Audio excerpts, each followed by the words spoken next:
When it comes to the human body, few topics are as misunderstood, mythologized, or even stigmatized as vaginal health. The phrase, "the vagina is self-cleaning," circulates widely in advice columns, health classes, and among friends. But what does that really mean? Can your vagina truly clean itself, or is that just a myth? Let's unravel the science, debunk the misconceptions, and get to the truth about how the vagina stays healthy, what you should and shouldn't do to care for it, and what signs to look out for when something might be wrong. To start, it's important to understand a bit of anatomy. The word vagina is often used to refer to the entire female genital area. But technically, the vagina is the muscular canal that connects the cervix, the opening of the uterus, to the outside of the body. The external genitalia, what you can see, are actually called the vulva. This includes the labia, clitoris, and the openings to the urethra and vagina. When people say the vagina is self-cleaning, they're talking about the internal part, that muscular canal. Unlike the skin on the outside of your body, the inside of the vagina has its own unique ecosystem. It is lined with mucous membranes that secrete fluids, and it houses a rich community of microorganisms, mostly bacteria, that play a crucial role in maintaining balance and health. The star of the vaginal microbiome is the lactobacillus species of bacteria. These bacteria produce lactic acid, which lowers the pH of the vagina, keeping it slightly acidic, typically between 3.8 and 4.5. This acidic environment is not very welcoming to harmful bacteria, yeast, and other pathogens. It's a natural defense system, fine-tuned over millions of years of evolution. The vagina's self-cleaning abilities are powered by several mechanisms. First, there's vaginal discharge. This is a normal, healthy process where the body sheds old cells and fluids from the vaginal walls. The discharge can vary throughout your menstrual cycle. Sometimes it's clear and slippery, other times more white or creamy. While many people are taught to feel embarrassed by discharge, it's actually a sign that your body is working as it should. Second, the vaginal microbiome is constantly at work. The beneficial bacteria help keep harmful organisms at bay, and the mucous membranes secrete protective fluids. This system is delicate but robust, and when left undisturbed, it often keeps itself in balance. So, does that mean you never need to worry about vaginal hygiene?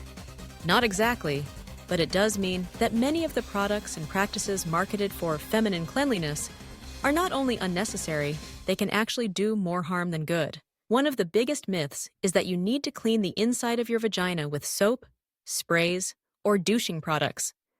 In reality, these practices can disrupt the natural balance of bacteria and pH, stripping away the beneficial bacteria and making room for harmful ones to take hold.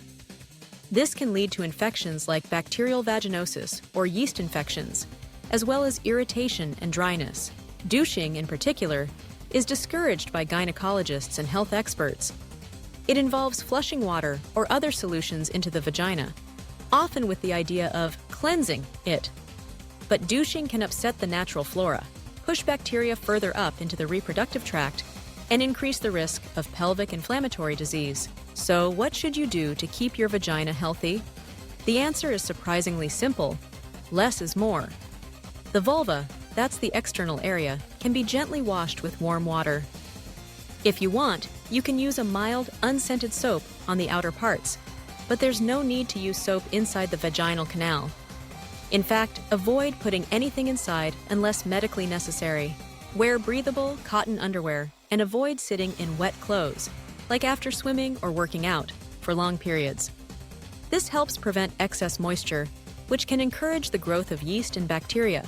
Change pads and tampons regularly during your period, and avoid scented products, which can be irritating. Be mindful with sexual health too. Using condoms can help prevent the spread of sexually transmitted infections, which can impact the vaginal environment. After sex, some people find it helpful to urinate soon after to help flush out bacteria that could cause urinary tract infections. Hormones also play a role in vaginal health. Throughout your menstrual cycle, and during big life changes like pregnancy or menopause, hormone fluctuations can affect the amount and consistency of vaginal discharge. Sometimes a change in discharge is normal, but it's important to pay attention to your body.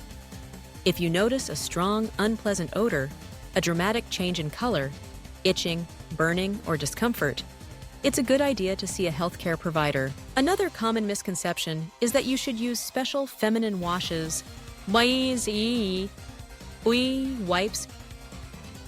or sprays to smell fresh. The truth is, a healthy vagina does have a natural scent, and it's not supposed to smell like flowers or perfume. Heavy fragrances can irritate the sensitive skin and mucous membranes, leading to redness, swelling, and pain. If you're concerned about odor, it's better to address the underlying cause with the help of a doctor, rather than masking it with products. There's also a modern trend of so-called vaginal detoxes, or steaming. These are not backed by science and can actually be harmful.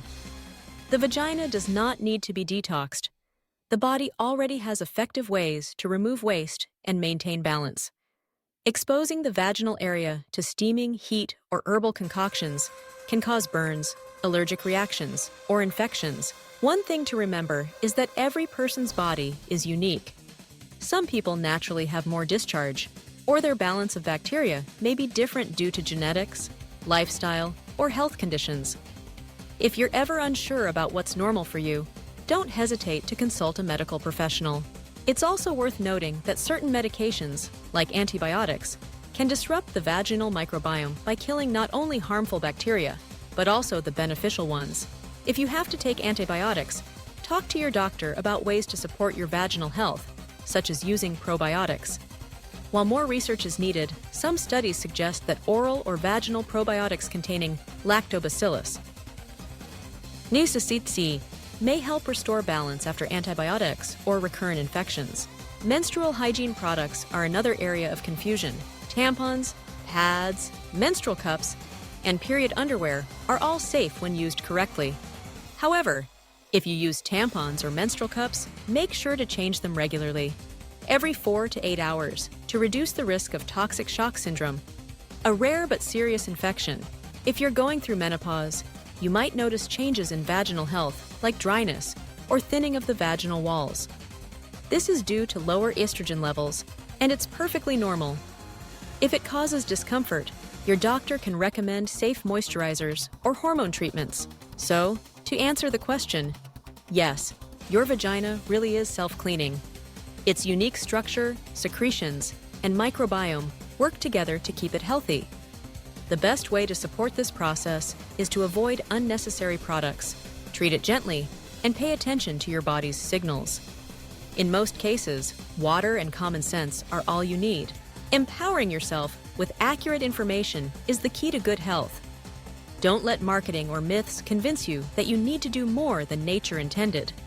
And if you ever have questions or concerns, reach out to a qualified healthcare provider. No question is too small or too embarrassing when it comes to your health. Your body is smart, resilient, and capable. Trust it, care for it, and let it do what it does best.